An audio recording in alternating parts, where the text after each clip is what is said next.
This is MMA Oddsbreaker.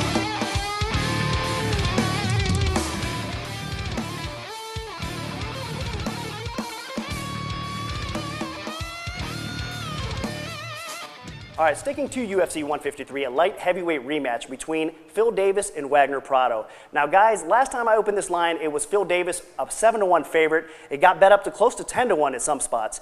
But you know what? After what we got to see from the first minute or two, I cannot open the line that high. I'm going to readjust. We're going to start off with Luca first. Luca, I'm going to open up Phil Davis minus 350, so half the price. The comeback on Prado is going to be plus 270. Give me your thoughts and give me your bet. Yeah, this is a little bit kind of a tricky matchup to break down here. We saw in the first fight, Phil Davis didn't look particularly good, but one thing to note is he didn't really try to go for a takedown, so we didn't get to see how the wrestling lines up, and that's really the key in this fight. If Phil Davis wins, we know it's not probably going to be on the feet. It's going to be that he gets takedowns and controls Prado on the ground.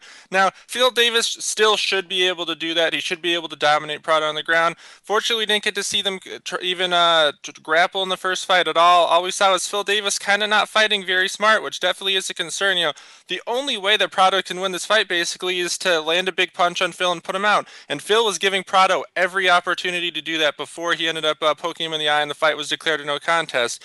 Now, there definitely is a concern going in that Phil Davis might not fight the smartest, but even still, you got to go with Phil Davis here. He really should be able to get the takedowns and dominate Prado on the ground here. So I have to go with him. I mean, I think if you're going to bet him, you got to parlay him with someone. It's not something I'm super confident in, but I do still think that him even at around minus 350, there is value in that line. I mean, you're getting half the price from the first fight, and really what's changed? All we saw was that Phil Davis didn't fight smart. We didn't see that it's a bad style matchup or anything for him. So I still like Phil Davis even at a steep price like this. Okay, so Luca Fury is going to lay $1,750 to win $500 on Phil Davis at minus 350. Let's throw it over to Matt Brown. Matt, what do you think about this fight? Yeah, I couldn't agree more with Luca. I mean, getting half the price, I think this is a great bet on this card. I mean, you look down and, you know, Wagner Prado's getting a little bit of love because you look at the record, 8-0 with 7 finishes and all that. But the telling tale actually is of those eight victories, his opponents have a combined record of 14-23. He's only fought 2 guys with a winning record in his whole career. So he's been beating up on scrubs down in Brazil. Granted, Phil didn't shoot, but I mean, we only saw a minute and 30 some odd seconds of that first round.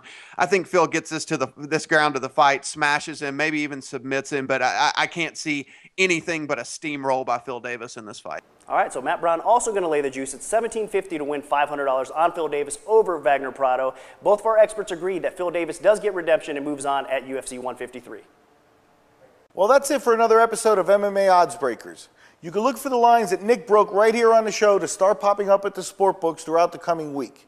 And a big special thanks, as always, to Luca Fury and Matt Brown, our special guests on the MMA Oddsbreaker segment. They did a great job. Also, make sure you guys check out our website, MMAOddsbreaker.com, and follow us on Twitter at MMA Oddsbreaker. For Miguel Literati, I'm Nick Kalikas saying until next time, enjoy the fights.